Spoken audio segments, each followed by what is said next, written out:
Hey guys, welcome back to True Crime with Shannon, where I cover missing persons, unsolved cases, crime news, and more. But before we get into today's topic, I always like to cover a missing person on the channel. So let me pull up today's missing person case. Today's missing person is out of Fort Myers, Florida. This is Gary Luke. It states he's missing in North Fort Myers. Gary Luke was last seen Wednesday, September 28th, as he evacuated his home to avoid Hurricane Ian. But he wound up caught in the storm. His car and belongings were found, but no sign of him yet. They're asking you to call Lee County Sheriff's Office if you have any information at 239-477-1000. And there's a picture of him there. And as somebody who lives in Florida, we were really lucky and blessed here in Central Florida that we did not have any near the destruction or anything like that due to that Fort Myers in Sarasota had. So this gentleman is from South Florida, where most of the destruction happened. So please keep an eye out if you are in Florida and that area for Gary Luke. This is a very sad update from the case out of Merced, California that I covered a couple days ago. The family of four was found late yesterday, which that would have been Wednesday. They were found deceased in the rural area of California the day after the suspect they located. So this, like I said, this is horrific, especially since the fact that one of the four victims that was kidnapped was an 8-month-old, and it's just devastating. It truly is. So I'm going to cover the update that CNN has, and then I'm going to go through like the map and also the surveillance footage, and we're going to kind of see, because I feel like there's something more going on here, and I don't know, it's just like my spidey sense or whatever is come up, and I don't feel like it's necessarily as clear cut as we're seeing, but it may be. I mean, but let's see here. So let me get you guys caught up a bit if you missed my previous video and if you're not up to date on this case. So this is a good update here from CNN. 4 kidnapped California family members, including a baby girl, were found deceased in a farm area Wednesday, authorities said, 2 days after they were abducted from their business in a case where investigators have detained a suspect but not announced a motive. The bodies of 8-month-old Aroe Dahuri, her parents Jaslyn Carr and Jasdeep Saeed, and her uncle Admindeep Saeed were recovered by authorities Wednesday evening after a farm worker alerted them to remains in an orchard in Central California's Merced County, authorities said. So I did not see this story until this morning because I'm here on the East Coast, but this apparently happened like late afternoon, dinner time in California. The discovery, coming a day after the suspect in the case was detained, was announced by a visibly emotional sheriff who said the unalivings were completely and totally senseless. There's a special place in hell for this guy, Merced County Sheriff Vernon Warnicki said Wednesday night, referring to the suspect. A whole family was wiped out, and we still don't know why, he said.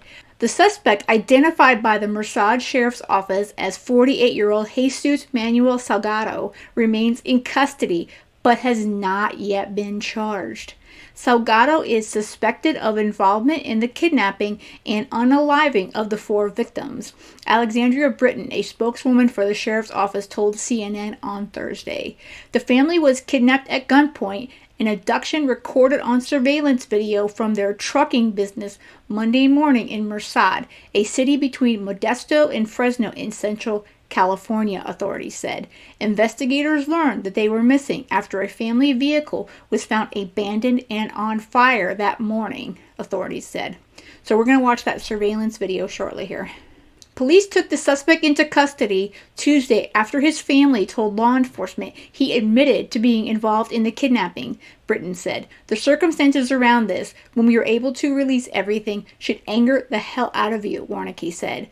The suspect attempted to unalive himself sometime before he was taken into custody, and he has been receiving medical attention, the sheriff said. So yeah, he tried to take his own life before the police arrived.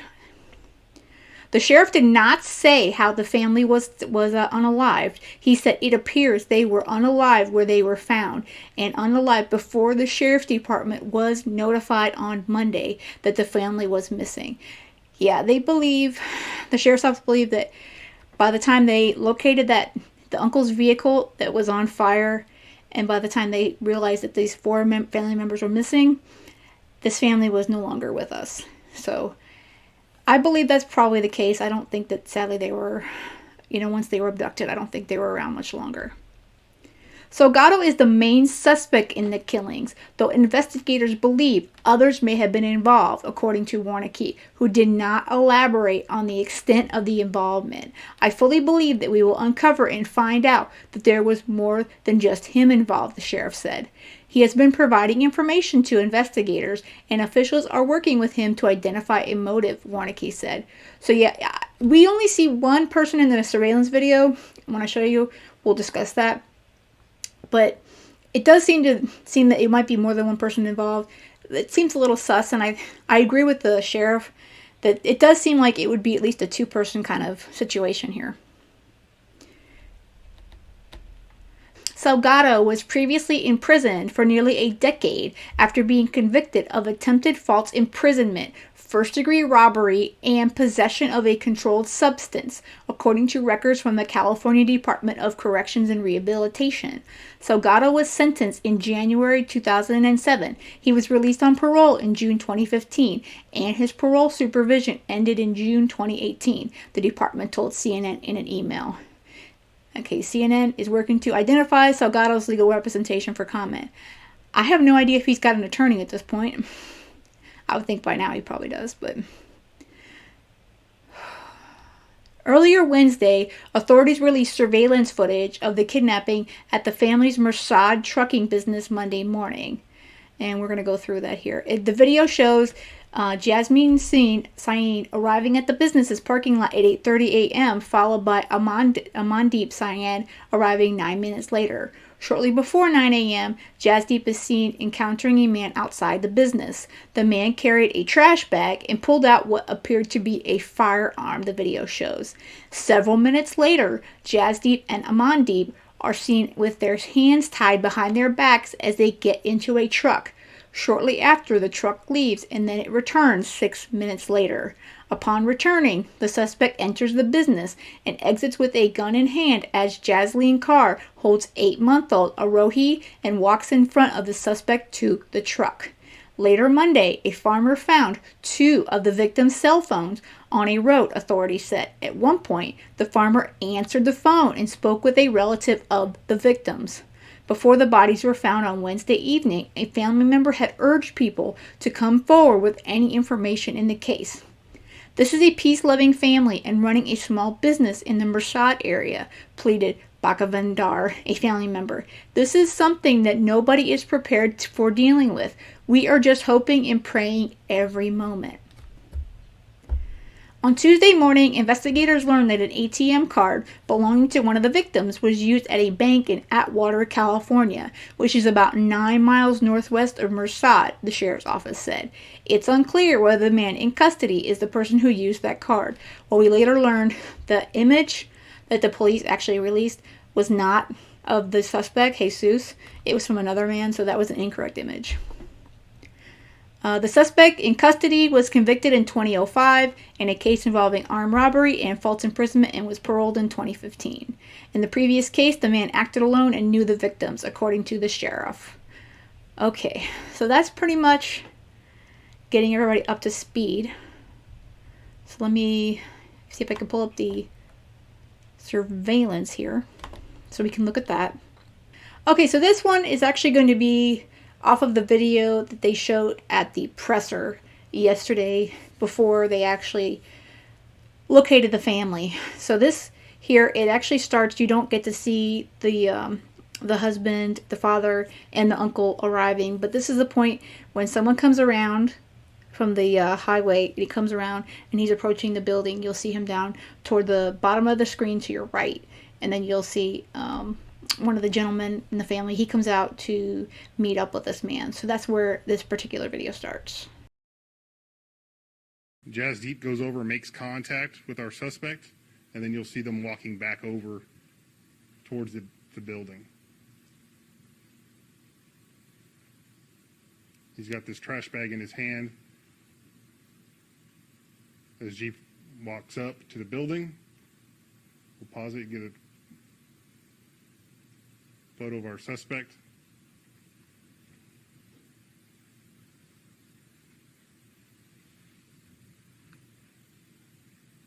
And he'll continue to walk up the ramp. He'll put down the trash bag, and you'll see right there, he pulls out a firearm.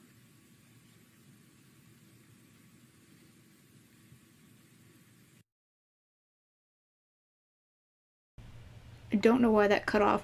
Right up here, though, when he was walking up, before you see him moving, he actually puts down that trash bag, like the deputy states, and he pulls out a weapon. So that's basically, and he's now walking into the business.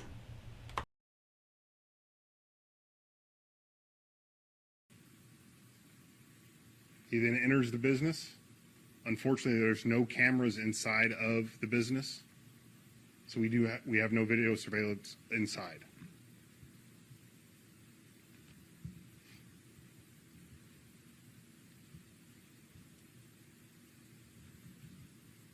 At 9/11, the back door opens. You'll see the suspect come out, and you'll see the firearm. And then it also appears that Jazz Deep and Almond Deep are zip tied behind their backs.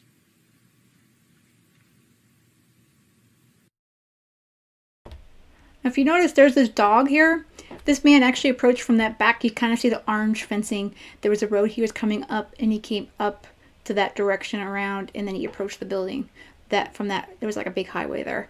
So this dog does appear to be barking, but it looks like he must be tied up, because he does not move except for some barking and some jumping up from that position. So obviously he's got some sort of tie down that he can't leave a certain distance from where he's at right now, which of course doesn't help him go after the suspect whatsoever.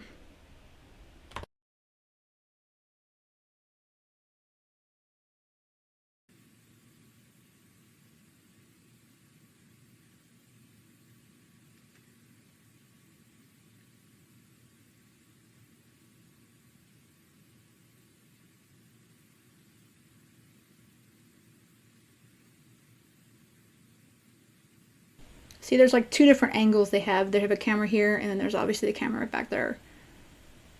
So they got more than one camera. Just sadly nothing inside the building. Jazz Deep and Almond Deep are put in the back seat of the pickup truck.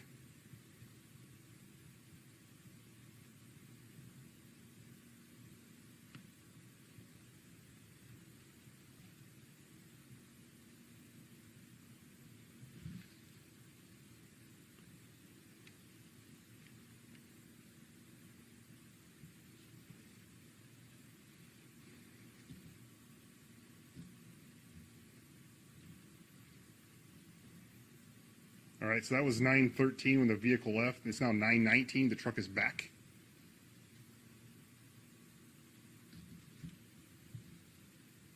Same suspect gets out of the vehicle, goes back inside the business.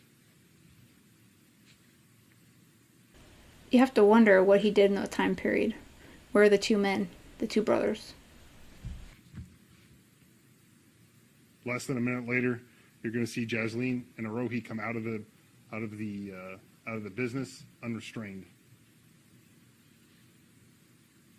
See, the dog is up and barking, it looks like.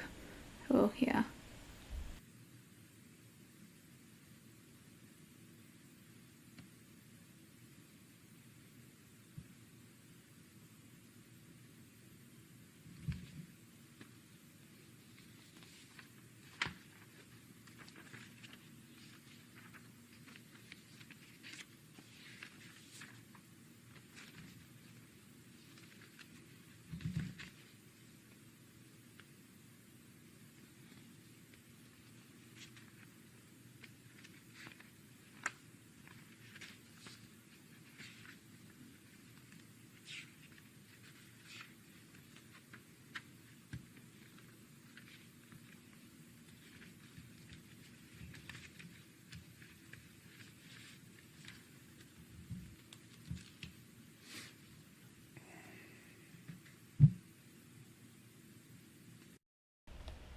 Okay, but what I have to wonder is, it looks like they picked up the brothers. This man with the gun, he took the brothers originally. He had them zip tied behind their back, and then he came back like what 5 or 6 minutes later, and he comes back for the mom and the baby, and they're not restrained. So even in the beginning of this video, we don't see when mom and baby arrive. So I don't know if they must have been there. And you have to wonder, did he threaten the mom that if you leave, I'm gonna unalive your husband and your brother? Why would she stay there with the 8-month-old? So there must have been some sort of threat, or she was restrained in some way, and then he unrestrained her when he took her out. So something happened in there, and it's really too bad that there's no video inside of that trailer. It really is. It's too bad. So let me pull up the map, and we can see the distance from the business to, sadly, where they were located. Okay, so for some reason I can't pull up Google Maps on my OBS. So, and I'm still learning about Google Earth and all that sort of stuff, but here's their business here. It's Unison Trucking. This is the business that we saw in the surveillance footage. So let me see if I can get a little bit closer. So this would be, looks like it was probably in here. Let's see if I can move over here. Okay, here we go. So this is their business right here.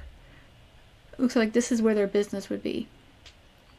And then the guy was walking along this, and he came around this fencing here. So that would be, okay, and then he came around here. Okay, so this would be their business area right back here.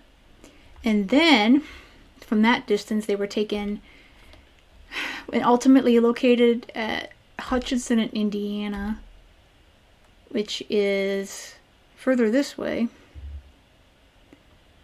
which is basically in the middle of nowhere. It's farmland. So they're saying they were found in this area,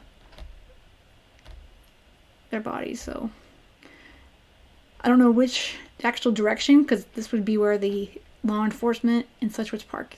So I don't know if they were located, which area surrounding here they were located, but they were located in this area. So that's really, really sad that they were to that. And let me see the distance between the two. So I pulled up my old fancy mancy, just Google Maps, until I figure all that stuff out. But here is their trucking again, if you're looking at Google Maps. And it looks like their location from their business to the location that they were found is anywhere from 36 minutes to about maybe 40 minutes. So that's a bit of a distance. And initially, when the suspect took the brothers, he returned in like 5 or 6 minutes. So I don't know where he initially took them. That's be the good question. He must have taken them somewhere nearby and dropped them off and then picked them up again, because there's definitely no way he drove all the way out here. And like you said, this is like the middle of nowhere, really. So where farmers are at. So he drove them and dumped them in the middle of nowhere. Of course, that was where their cell phones were found as well. But yeah, so that's where they were taken at their business, and they were found down here. So the question is, what happened to them between here and there? Did they go straight from the business to this location, and then the suspect went to the ATM? What happened from there? That would be the other question that I'm sure that law enforcement is looking into as we speak. And this would be another article that's got some good information on it about some of the history here that they were learning. Obviously, it talks about all the stuff we've talked about, and then how they found the family in the orchard. Let's see. A family spokesperson told this channel Action News the primary suspect in the kidnapping was Jesus Manuel Salgado. He's a former employee who used to drive for the victim's trucking company. They had a bad disagreement. They had a disagreement and parted ways. So, did he kidnap this family because of this disagreement? obviously he was a former employee. It's really, it's awful. And then of course you continue, and trigger warning, folks. It's a little more details on the family. The spokesperson also revealed that baby Aroa Deary was left for unaliving and she passed from exposure. So the baby, I guess, was just left out there, and I assume that the 3 adults were somehow unalived. We're going to probably learn about that as they are able to release that information. Also, Amandeep Syed is survived by his wife and his 2 kids that are in their teens. That's the uncle. And it says the city of Merced has announced a candlelight vigil for the family that will be held every night at 7 p.m. starting October 6th to October 9th. And then we'll be holding it in downtown Merced. So if you're local, you can definitely look into that. And they also released on the Sheriff's Department Facebook page this afternoon that there is no GoFundMe, any GoFundMe in place for this family. The family wants everyone to know that they do not have a GoFundMe going on. So if you see one, it's not sanctioned by the family.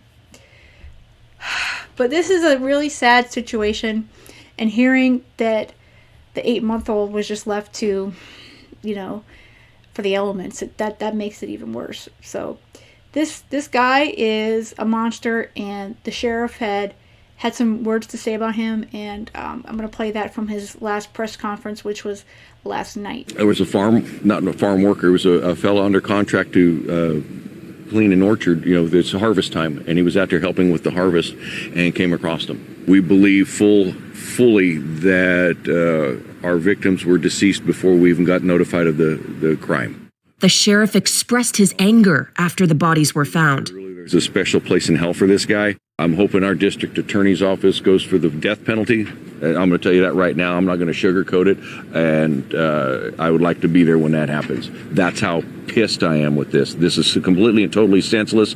A whole family wiped out, and we still don't know why. So sadly, we have four innocent people gone, and a monster who's still in the hospital. And apparently he's talking, but I don't know to what extent. The good news was that the family of this monster were the ones that called the authorities. But at this point, as we heard the sheriff say, he wants him to get the death penalty, and I really do agree. From what I understand, California is not as big on that anymore, but I really hope in this case, I think it's pretty warranted. He leaves mom and dad and uncle. Obviously, somehow he unalived them. And then he leaves this poor 8-month-old baby out in the elements to also become gone. I mean, what is wrong with this person? To me, he doesn't deserve any kind of compassion or any kind of anything good. He did something awful to a family, and he basically left them all to die. And the worst thing to me is the baby. Obviously, the 3 adults is awful, but an 8-month-old baby. What did this 8-month-old baby do to you? This kid doesn't even have 1 year of life. It's been around for like 8 months. 8 months. He's a sicko, and I'm putting this mildly. He's a sicko, and I hope that he either rots in jail or he gets the unaliving penalty. I really, truly do. And I want to hear what you guys think on that as well.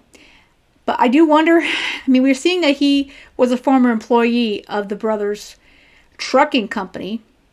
So do you think that he was just so disgruntled he just went in there with a gun? My question is, when one of them went out to see him, when he had the mask on, did he know who he was talking to? Was he aware that this was the former employee that he fired? Or did he tell him some story and he just believed him? It's hard to sometimes see who the person truly is when they're wearing the face mask. And I would have been suspicious because they were wearing it outside. And he's carrying a trash bag. And it does look like, if you look at the trash bag and some of the stills that they've been able to clear up, it does look like there's other weapons or something in that bag. So he came there to do something to this family and to harm them. And he did it. And then when he bragged to his family and his friends about what he did, he decided to try to take his own life before the cops could get to him. And now he's having to be in the hospital and get treated before he can be arrested and obviously charged for all this.